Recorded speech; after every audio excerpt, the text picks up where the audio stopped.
welcome to today's podcast, Truth Unfiltered. Thank you for tuning in. We appreciate you tuning in. We're going to share this, and stay tuned. We would encourage you to drop a name in the comments and tell us where you're watching from. Also, we'd really appreciate if you can share this broadcast. That would help us tremendously. So, thank you. We're gonna get going here in a second.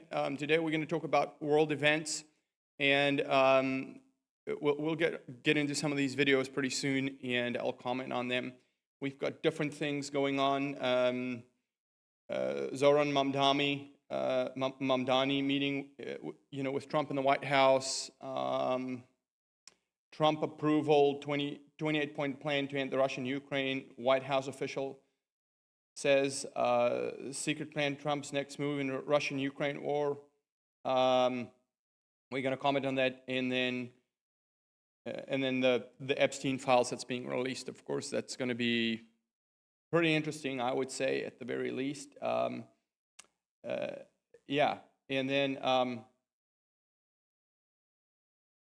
then the last one, Washington warns Pretoria against pushing for a statement at this weekend's G20 summit.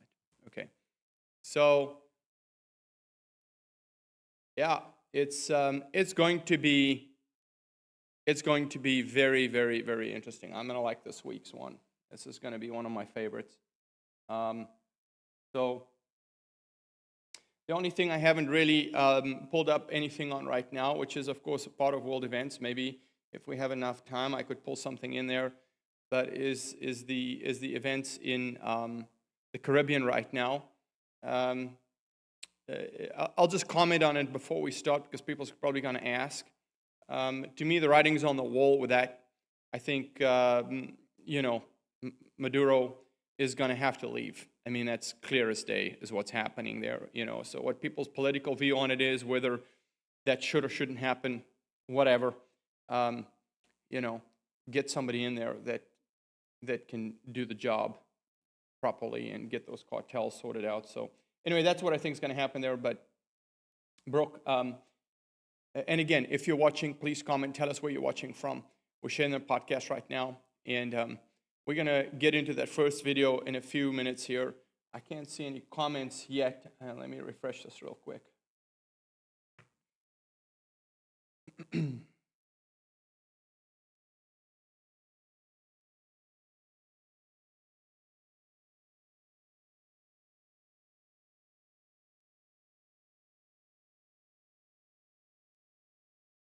So,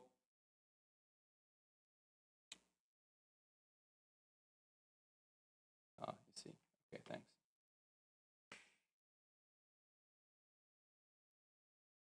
Good morning, Ambition for Nutrition. Thank you for watching. Thank you for tuning in. For everybody watching, let us know where you're watching from, and we appreciate it. We're going to get into some of these things. So, I want to start off. Let's go into watching that first video. Brooke, if you can roll it for me. Zoran Mamdani in the White House. Thanks.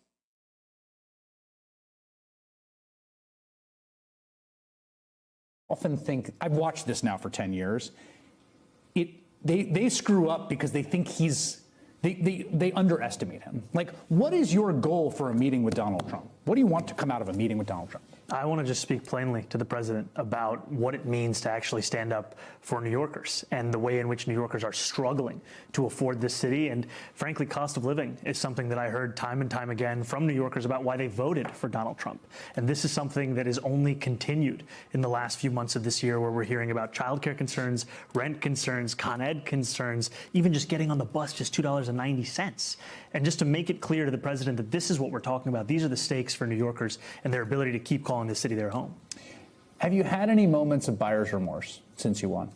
No. No, I haven't. Because there hasn't been a moment where you're like, oh my God, this job is insane. Come on. I've enjoyed it. But, buyer's remorse would imply we were trying to buy the election. That was actually other people in the campaign. But I mean, just imposter syndrome. I don't know. Like, has there been a moment where someone's reading you in on some detail of like, hey, here's how the sewage system works. Here's how this works. Where you're like, oh, wow, I had no idea that was in my purview. I have to be honest with you. It's more the excitement of being able to serve the city that I love and just getting able to understand the granularity of what makes our city run every single day. An incredible That's work. what I mean. I mean, the amount that's invisible, right? Yeah. To make all of this work is shocking. And you leave with a newfound appreciation for this city and the people whose names you don't know who do the work that you would rather not do every single day. And those people do that work no matter who the mayor is. And I'm excited to be a mayor that recognizes their work, supports them in that work, and also understands that I'm a New Yorker and I'm going to have to deal with the opinions of many New Yorkers every single day.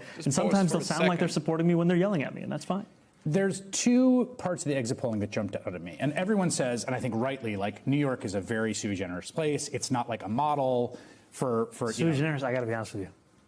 No? What does sui generis mean? Like completely unique. Like there we go. Of its own. Good. Okay, good. I want to be honest with you. No, I like it. I like that. No idea where we're going. I'm like self-conscious. I'm like, so, no, you're good. But I think it's hard. I think it's a hard place to export a model, right? But there's two things that struck me. One is young men exit polling at NBC News, where you saw Democrats perform much better than they had in just pause. It's fine. That's overdue already. All right. So then I'm going to talk about politics, whatever their opinion is. Man, I don't know how you make a statement. I'm going to give free food. I'm going to make all grocery stores free for New Yorkers. And then you run to the White House to get the funding for it. But you have an opposing policy to what's coming from the White House. The only thing I see spelled out in this situation is just like the Democrats had their asses handed to them with the, the shutdown. They're going to have that happen again. And it might be worse this time than the previous time because they're going to lose. I mean, how do you go on the show and go, why did they vote for Trump? Because he makes everything cheaper. And you go and they're making the promises that you're going to make it cheaper. And then you realize, oh my, I don't know how I'm going to do this. And then you need to run to the White House to get funding for it. And everybody, you might be thinking, well, that's not what he said. Well, that's just obvious. So, man, I was curious as to how this is going to play out. But I think this guy is, buyer's remorse. That fake smile when he was asked about buyer's remorse. I mean, man, I don't know. And let me add this in there. I should have brought in here the stats of the population that voted or got this guy in office. Was people, if you go look at the stats for the majority of voters that got this guy in office was people that was in the country for less than 2 years, some of them less than 5 years. Let me give you a backup. As somebody that came into the United States applying for, first of all, residence and then citizenship, I couldn't even apply, hear this out. If I'm married to a U.S. citizen, now which percentage of people coming into the United States are married to U.S. citizens? I could not apply for U.S. citizenship unless I've been married to a U.S. citizen for more than 5 years. And even then, I have to wait 3 years before I can apply. So it's a long process. That tells me one thing: illegal votes got this guy in office. And I'm not saying this, what I'm telling you now as in terms of residence application and citizen application, I'm telling you that from firsthand experience. I'm not telling you that I got something off of the internet somewhere and I'm just getting it like this. I'm telling you from firsthand experience. So what I'm saying to you is if you go by the stats, this guy got in office illegally. And the reason why they voted for him is they wanted things for free. A lot of these immigrants come from communist backgrounds. That's why they voted for a communist. But this is not going to end pretty for the Democratic Party or for Mamdani. I have a feeling sooner or later, and rather sooner than later, they're going to have their asses handed to them. Man. All right. That's all I can say about that. Let's go to the next video. But before you play it, let me check what's going on here. Good morning, Jake. Thank you for tuning in. Yep. Morning, baby. Thank you for tuning in. Hello, Steve. It's good to see you online. Tell us where you guys are watching from. All right, let's get to the next video.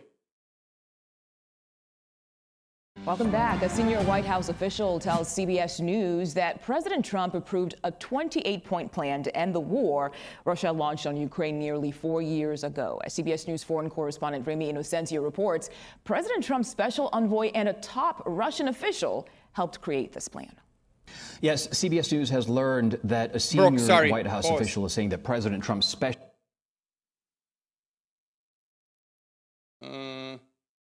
Let me check something real quick. Hold on. I don't know if that's the right video. Let me watch this real quick. Yeah, you're good. Yep. Sorry. Special envoy Steve Witkoff has been working on this plan quietly and for about a month, and consulting not just with the Russians but also with the Ukrainians for their feedback. On top of this, Witkoff met President Putin's envoy Kirill Dmitriev in the United States, and this was just last month in Miami, Florida, for those talks. Something interesting about this is that the Treasury Department, in fact, had to waive sanctions that had been put on him to allow him into the country. As for the Ukrainians, at this time we understand that Kyiv does not approve of the plan that they have at least been verbally told about. And according to reports, it can be understand why. For one, because it may call for Ukraine to abandon territory that it still controls. Another is a possibility that it may be forced to give up some weapons, some which could be long-range missiles, in order to strike into Russia.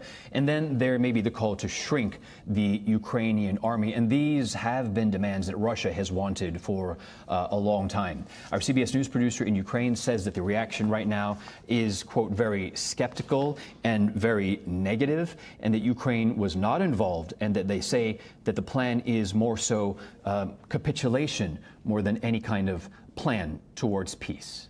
Back to you. Welcome back. A senior... Okay, thanks. I'll give one positive comment, and that would be a good presentation of a very speculative, content, as opposed to bringing one fact in there. So what I mean by that is, how come is it that some of these people just bring speculation, like, I think this is what's happening. Well, if you're a reporter, why don't you tell the world what is happening? You know, instead of like, oh, he's drafting a 28-point plan. We don't know what the 28-point plan is, but I think this is what it is. Then just say you don't know what the heck it is. Yeah, it blows my mind. Let's go to the next one on the same topic. War to continue. Thanks, bro. I've settled 8 raging conflicts, 8 wars. I've settled 8 wars. I have 1 to go. You know what that one is. I thought that was going to be my easy one because I have a good relationship with President Putin, but I'm a little disappointed in President Putin right now. He knows that. I thought that was going to be the easy one.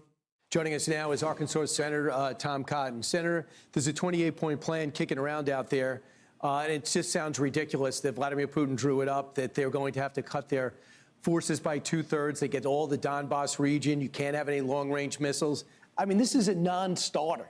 I mean, why are they even talking about a plan like this still? Yeah, and Brian, Secretary Rubio seemed to let some air out of that trial balloon last night when he characterized it as an exchange of ideas. The stories may be coming, in fact, from Russians. What we do know is what President Trump has said and done recently. You just heard the clip where he said he's frustrated with President Putin. We're continuing to supply Ukraine with long-range missiles that can strike key Russian military targets inside of Russia. President Trump has said he's ready to go forward with sanctions on Russia, as well as secondary sanctions on countries that are buying Russian oil, which just shows that he has a strong commitment to keep the pressure on Vladimir Putin to make a deal at the negotiating table to end this brutal unprovoked war of aggression against Ukraine. So, as you say, there's a lot of provisions in these leaks that probably no Ukrainian could ever agree to. There's obviously fighting going on today. Russians are gaining some territory. Ukrainians are guaranteeing some territory. But Ukraine will not be able to give up vast swaths of territory that Russia has not been able to seize, and probably more importantly, have very critical defensive lines that are important for preventing a future return to hostilities. Likewise, Ukraine, after what it's faced in Russia, is never going to agree to cut its military in half or give up critical weapons. That's the real guarantee. You know, the West gave Ukraine security guarantees in 1994 under Bill Clinton, and we saw what those were worth the next time we had a Democratic president, Barack Obama in 2014, or another Democratic president, Joe Biden in 2022. Ukraine's security guarantees are how many tanks and cannons and drones it has, not empty promises from more Western leaders. And just by the way, tomorrow I think the sanctions kick in with Rosneft and Lukoil, and it's going to cut India's purchases from those organizations, and they get 40% of their oil from there. So they're going to go elsewhere. So just as these sanctions are about to kick in, Vladimir Putin or the Russians pick up the phone and say, "Hey, I'm ready to talk," just like when the president was about to give him tomahawks. I hope we don't fall for it again. Let's go over to another hot spot. Are you comfortable with our military buildup in the Caribbean and around the Venezuelan coast? Some Democrats and maybe even some Republicans like Rand Paul are not. All right, so I understand that in some way that, you know, Trump's failed with the promises he's made in terms of settling the war in the Ukraine. We all get that. The question is what's happening moving forward. And he's made it clear that he's not happy with Putin. I look at it, if you look at it from an analytical point of view, you have to take in consideration Trump's tactics, his methods, and what he's been doing, not just during presidency, but he's, you know, like, how does he negotiate? What are his habits of negotiating? And, you know, he's trying to cut a deal, but it's very evident that Russia is running out of both finances, military power. That's why they have to get people in from other countries, you know, as mercenaries and help them fight this war. They're running out of manpower. They're running out of you know, finances, and those two things are crucial. So they are silently losing the war, regardless of what anybody's saying. They are silently, if you've lost those two things, you've lost the war. So they're silently losing. And so, I mean, my opinion, I could be wrong about this, but my opinion is that Trump's been playing that game. And because he's avoiding getting into a war himself. But, you know, he is going to, and people's like, well, but what about China?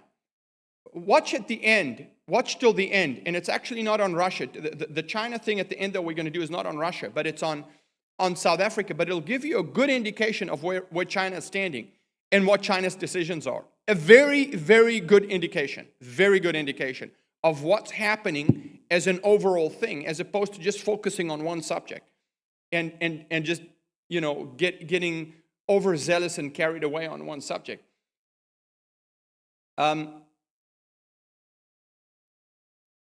You know, of course, the big deal about the Russia-Ukraine thing, and where a lot of people are, you know, where a lot of people standing is don't give up the Donbas area, don't give up, you know, Crimea, you know, and of course there's been negotiations about possibly doing that and this, that, and the other. But nobody's going to get to force the Ukraine to do that. Nobody's forcing the Ukraine to do that. These are negotiations. I believe it's tactics. You know, it's just negotiation tactics. That's what I believe. Could be wrong. But I think Russia, Russia's being drained right now. They're going to be forced, there's going to be some internal thing happening with Russia because of this war eventually, because Russia can't sustain this forever and ever. But, morning, Gary. Thank you for tuning in. Yeah, it's, that's what I believe is happening there. We'll see how this plays out. We'll see how this plays out. It's got to end sooner than later.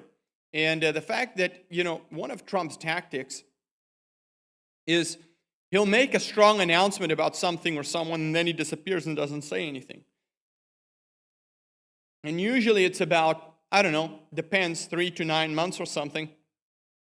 And then he doesn't make a strong statement. He just slams it with a bomb or something, or he just, the same what he's done with the Caribbean, same that he's done with Iran. So, and the next one that's coming on that is South Africa. But anyway, finish this video so I can carry on commenting on that. Certainly, Brian, we've done a great job of destroying these drug traffickers' boats, which is stopping deadly poison from coming into our country.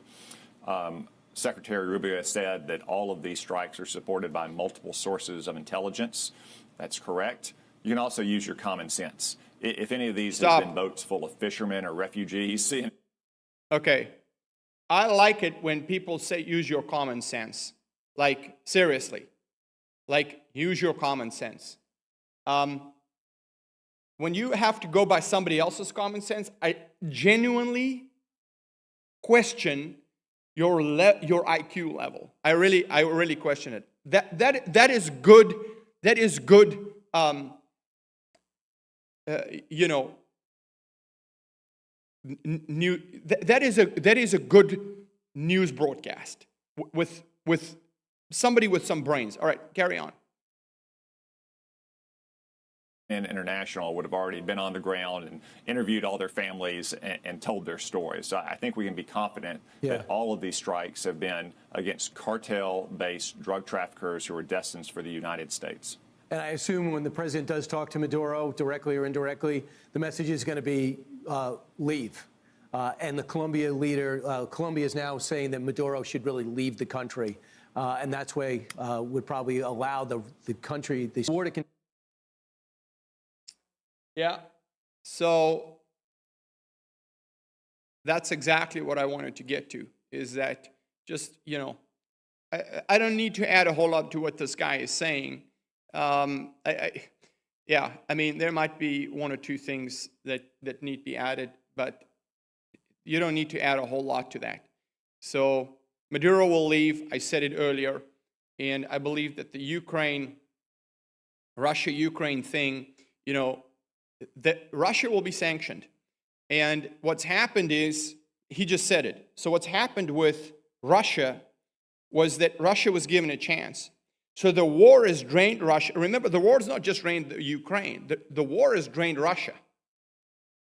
So now Russia is tapped financially. I mean, they're just being drained all the time. So the sanctions is not going to only hit Russia, but those that buy oil from Russia. That's what he just said. And I'm confident it's going to happen sooner than later. So when that happens, Russia is dead financially. Russia is dead. It's already struggling. So that's why I've said in the beginning concerning Russia and Ukraine, it's a tactic. It's nothing else than a tactic. So it's a good tactic, though. All right, so yeah, let's see what's going on. Let me get this thing back in here. I don't know why this is.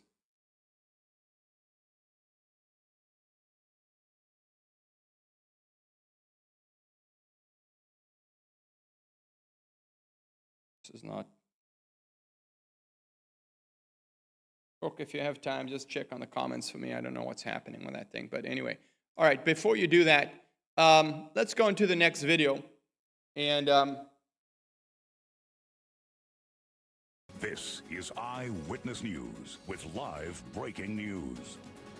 Breaking news from Washington. President Donald Trump has signed the bill to release the files on Jeffrey Epstein. The bill was passed by both houses of Congress and sent to the president's desk this evening. The president had been against releasing the files for some time and then decided just in the last couple of days that he was for it and wanted to make sure that both houses of Congress knew that he would sign that bill if it got to his desk. It did, and he has now signed it. Yeah, still unclear what the release of those files will look like, though. We know that the identities of victims will be redacted and so many information on current investigations. Now, there were no current investigations until the president a couple of days ago ordered a new investigation into Epstein's relationships with notable Democrats. The DOJ now conducting that. So some concern about just how much information will be released in these Epstein files now that the president has signed this bill. The clock is ticking, though. They have 30 days to get those files out to the public, and we will, of course, bring all of that to you as soon as we have the information. All right, so something's very, very interesting on the release of the Epstein files. So they're not releasing the current investigation on some of the Democrats. They're not releasing that information, but they're releasing all the other information, meaning they're releasing all the information of Republicans because there's no investigation on the Republicans. So I believe that what's happening with that is there are some of these Republicans that's going to leave. Good. If they were, if they were involved with those things, let them leave. Let them get out. Let them leave. And I think he kept this, I think Trump kept it till now for this one reason. He was waiting to see what was going to happen. He knew exactly what he was doing. He's not stupid. He knew exactly what he was doing. He was waiting till after the shutdown to see which Republicans are siding with what, and then he was going to release the whole thing. He knew what he was doing before he was going to do it. So it'll be interesting. There's already people resigning on both sides, the left and the right. They're like, I'm ashamed of this. My ties with Epstein. You see another news article. I'm ashamed of that. I'm leaving politics. People are dropping out of politics like flies. They're just dropping like flies right now, and it's a good thing.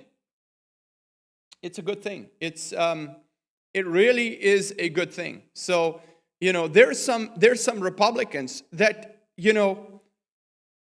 some of these guys in Tennessee and Kentucky, seriously, I'm like, what is wrong with you people?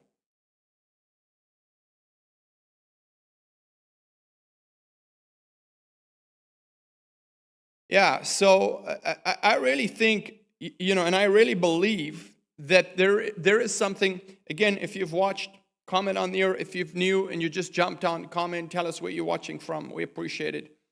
Yeah, they're going to drop like flies. There's some of these rhinos that's going to just boom, boom, boom, drop out. Good thing. Their careers are ended. Should have happened a long time ago.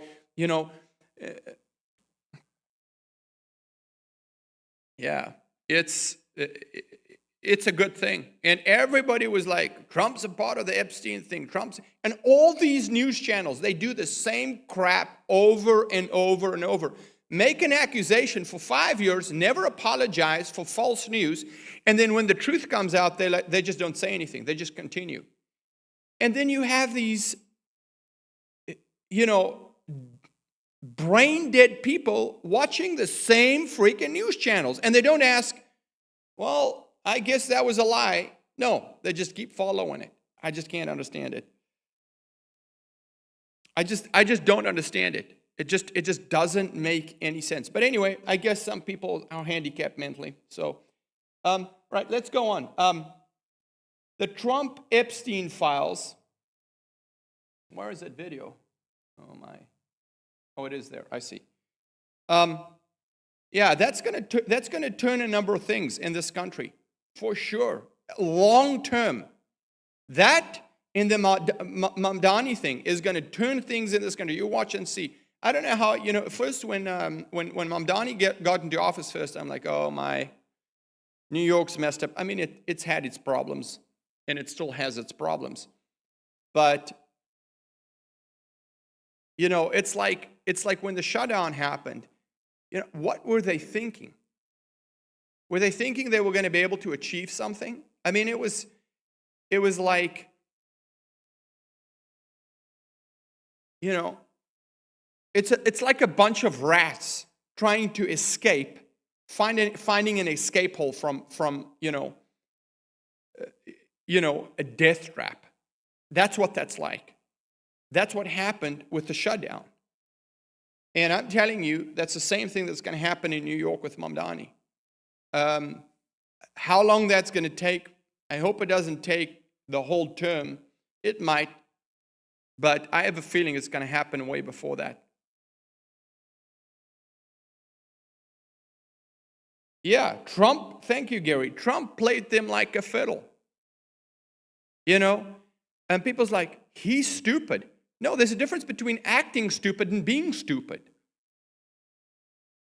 You know, yeah, I agree. They're playing them like a fiddle. And yeah, it's very entertaining to watch this stuff. Very entertaining. And the next one coming up is on Washington wanting Pretoria for the post to join, for a joint statement at this weekend's G20 summit. There's some international stuff that you can see being played out right here. It's on the one hand, it's about South Africa. People's like, do you really think they're that stupid? I know they're that stupid. They're stupid. They're arrogant, they're thieves, they're criminals, they're crooks, they're a bunch of crooked mobsters. You get some good mobsters. These are crooked mobsters. And but what I want you to see, it doesn't show it in this video, but China's pulling out of a lot of these deals.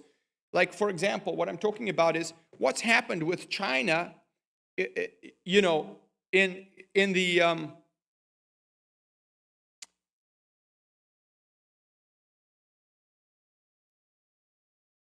BRICS deal.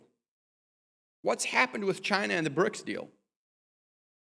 What's happened with BRICS overall? It's not going anywhere. It's not going anywhere. But the reason I'm bringing it up is with this G20 summit that was supposed to happen in Johannesburg. I'll comment about everything afterwards. But let's watch it first and then we take it from there.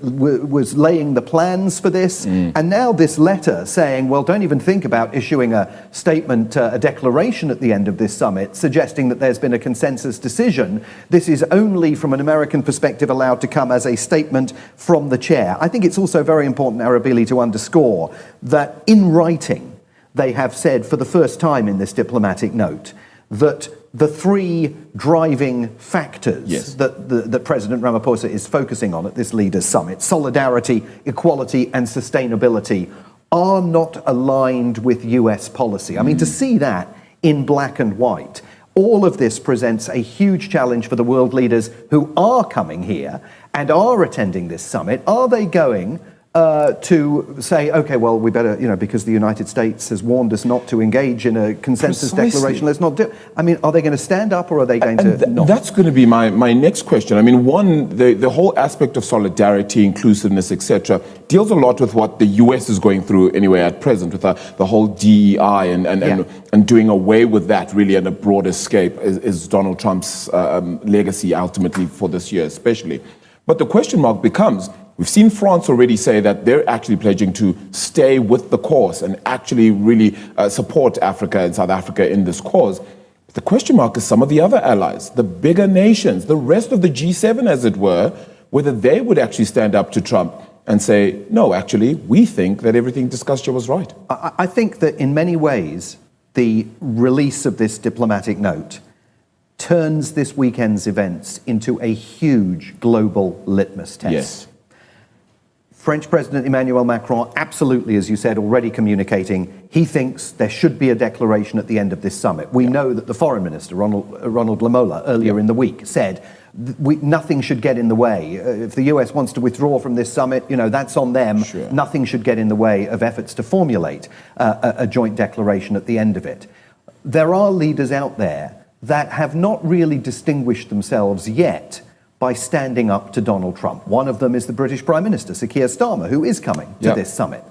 Is this going to be the point at which he joins efforts to push back against this kind of bullying tactic that the US president is adopting after he's withdrawn himself from the summit? It would be different if Vice President J.D. Vance was sitting around the table, or even if lower level US government officials were showing up to try and play a role in conditioning the language of a declaration, or even to sit there in person and say, the US absolutely opposes this and we're not going to agree to this being presented as consensus. But to do this after you've absolutely abandoned all plans to participate in the summit is, I mean, it's unprecedented as far as I can.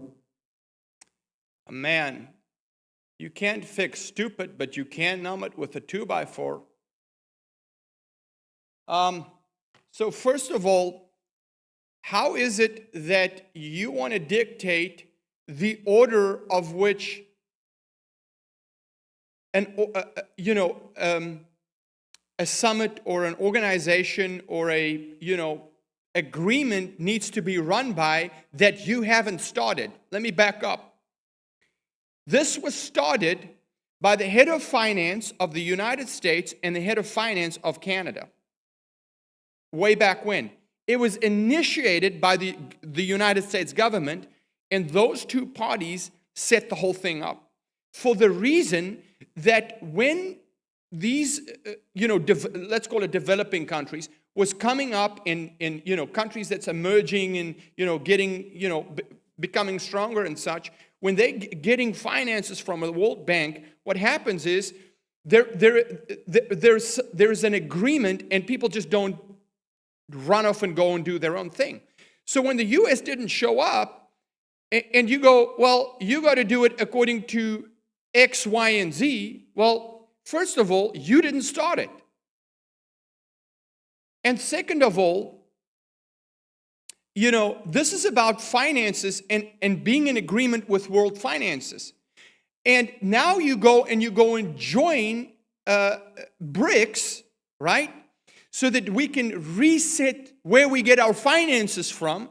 And then you expect the guy that's been helping you financially, quote, the United States, to play it by your rules, even though they've started this thing to help you. It's like, what's wrong with people? And then lastly, I'll comment on this, whatever this idiot's name is, this white guy. The black guy's got some brains, the white guy's an idiot. Is England, the Prime Minister of England, actually going to stand up against the United States for this, blah, blah, blah, blah. Back up a second. The reason why Trump has put sanctions against South Africa, the reason why Trump has not joining in with us is because he set an ultimatum. He set an ultimatum with the South African government about farm murders and about these race-based laws, being the country with the most race-based laws in the world, okay? After they've had an agreement with the White House since 1994 about doing away with race-based laws, okay? So, and they refuse to do those things and refuse to admit the mistakes they've made and correct it. They just keep denying it. So, you can't play with the big dogs and then try and set the rules. It doesn't work that way. Let me comment on England. Everything England has touched, they fucked up. When they were involved with Zimbabwe, when the land grabs, when Robert Mugabe took the land in Zimbabwe, nobody did anything. Now that was right after 1994. So what happened in 1994 when the ANC government, the South African, the change happened in South Africa, the Democrats was in there. Guess who was there when that bill was signed in 1994 with the transition between apartheid? Joe Biden was in that summit right there. The Democrats was heavily involved in it, so nobody would get involved with Zimbabwe. Zimbabwe used to be a British colony. When the crap hit the fan in Zimbabwe, guess what the Brits did? They're like, we're not getting involved. Guess what's happened with Zimbabwe? It's gone down the shitter. So for the, to now stand up and say, well, I think what's going to happen with, the Prime Minister of England's going to, they need to step in and say something. Their country is busy going to shit because of all these people, illegals that they've let in there. Like, they've got no say in anything that operates properly right now. So,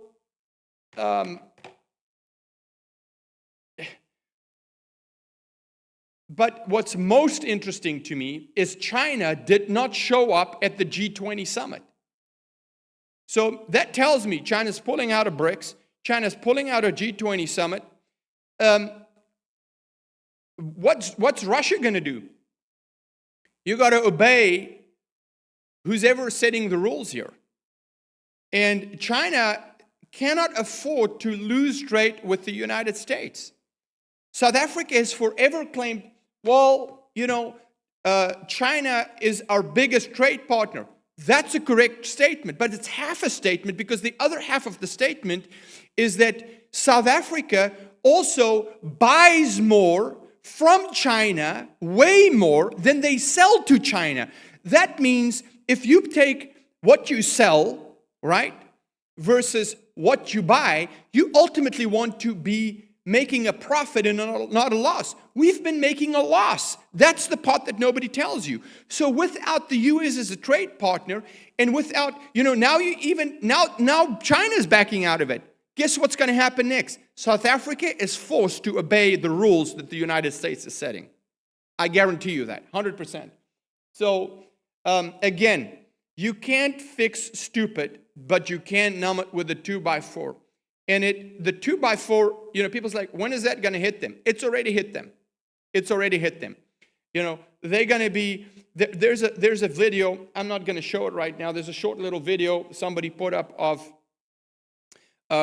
President Cyril Ramaphosa from South Africa saying, well, we will negotiate and we will talk. Yeah, you're going to be forced to negotiate. You're going to be forced to negotiate. But let me pull something up here. Give me 1 minute. There's a guy by the name of Rob Hersoff. He's a conservative, started a news channel called Truth Social. And he put a video out, I don't know how long ago, I guess it's a couple of weeks, where he was talking about the next thing hitting South Africa is the individual sanctions for politicians. Maybe I'll do something on that, in the next podcast. And the U.S. is busy implementing that. I don't know when that's officially going to hit, but they've been working on it. And I think, Trump needed to get through all this other stuff with the shutdown and everything else, and he's dealing with Venezuela. But I'm telling you, everybody's like, no, I don't know if that's going to happen. It's going to happen, and it's going to hit like a bomb, I promise you. They already can't even survive what's going on right now. When that happens, they're done. So I can't wait for that stuff to happen. But, yeah.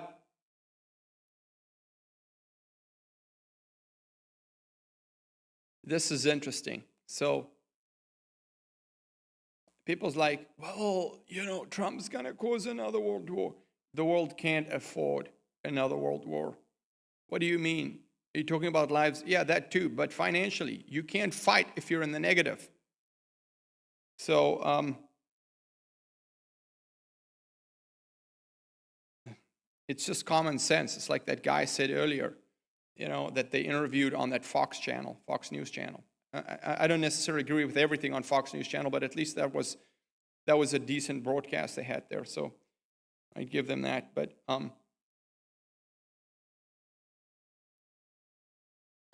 yeah. Let me see if I can see any comments. I don't see any refreshed comments there. Brooke, can you pull this up for me? I don't know what's happening with this.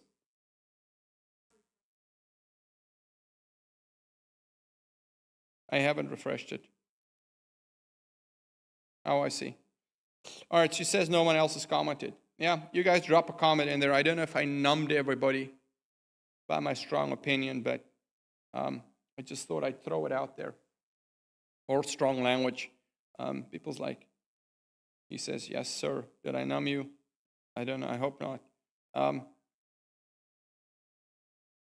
yeah, it's people's like, why are you doing this podcast? Because some people, it's like after the church. This is why I started this. I was debating on what I'm going to do on this podcast. The reason I'm doing this political podcast is nobody's saying anything. Everybody's like, yeah, we're just going to go on, and people are unaware. Most people don't question things. That's why I like to get news clips that it gives you a broader overview of what's happening from different news channels, as opposed to just one thing.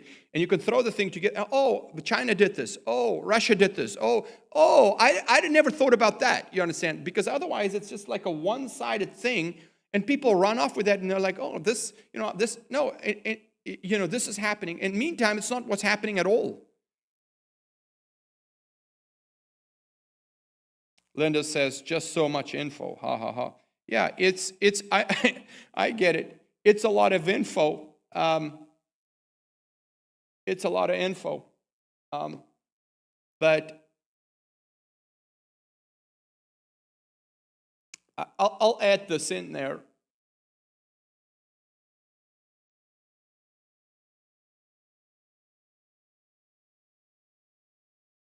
The world is changing for the better. I understand that everybody's going, well, everything's going to the crapper, and, and we're going to hit another world war, and no. No, it's changing for the better. Communists, the Middle East, that's another subject. But you got to understand that countries like, even in the Middle East, like, the UAE, the United Arab Emirates, and those groups of countries right there, they're not in agreement with Iran and all those radicals. They want business with the United States, and they've made that very clear. So when you say the Middle East, you're talking about a certain part of the Middle East. You're not talking about the whole of the Middle East. So, yeah, there's some instability. What'll happen with that in Israel? I have my doubts whether that'll totally be ended, that'll ever totally end. And I don't have time into going into that right now. But, and again, that's just an opinion. But what I'm trying to get at is that there is things happening where the world is changing for the better, not the worse. It's changing for the better, not the worse. So, and people's like, are you a pro-Trumper? Well, I'm definitely not a pro-Democrat. And it's about high time there's somebody in office. And hey, Daniel Hakes, thank you for tuning in. I don't know if I've known you. Sorry, I'm really bad with names. So if I see your face, I probably know who you are if I've met you. But names doesn't stick to me. But anyway, thank you for tuning in.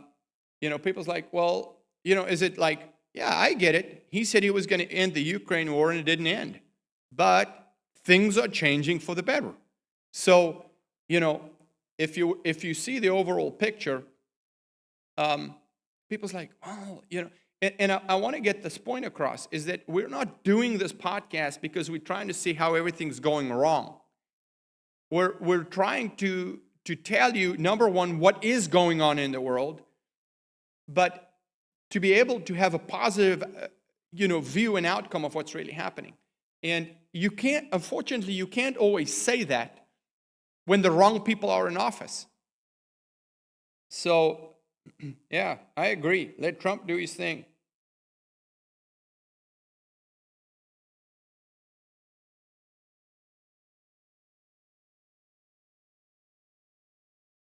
Yeah, it's kind of like, Linda says, it's kind of like grounding a kid.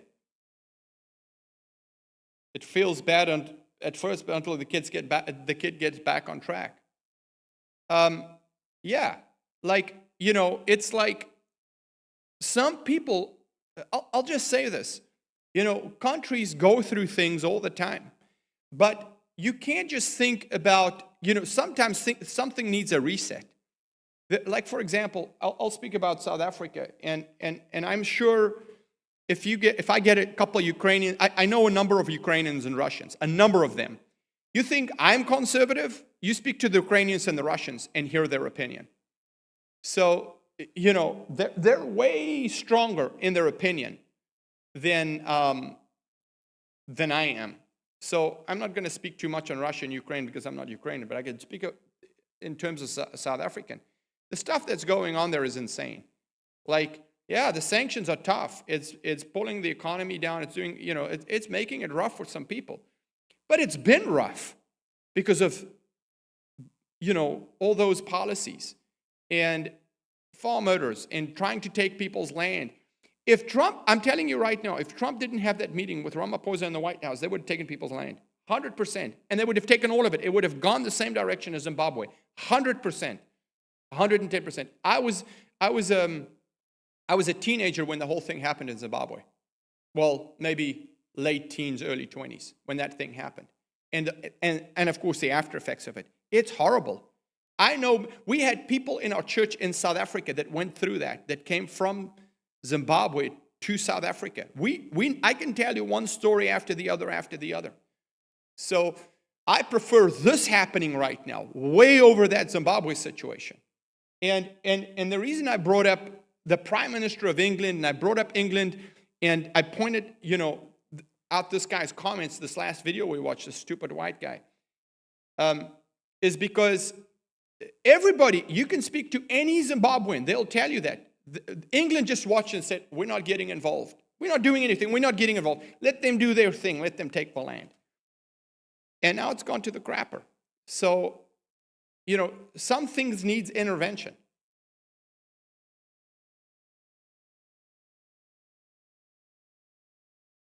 Yeah, I agree. If Trump makes a mistake, he makes a mistake. It might be one or two. It's not a wrong decision upon a wrong decision upon another wrong decision upon another wrong decision. And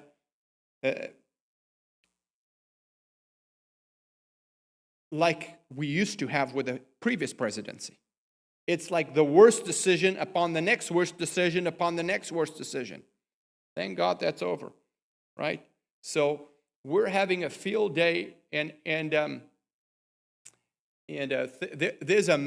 is a major reset. Major reset. And I know people disagree with me. I don't care. I'm so sick of people that's, like that guy says, use your common sense. So anyway, we thank you for tuning in. And I know I get fired up about this stuff. I don't apologize for it. I still love you. We'll see you next week. Thank you for tuning in. Share this podcast. Amen.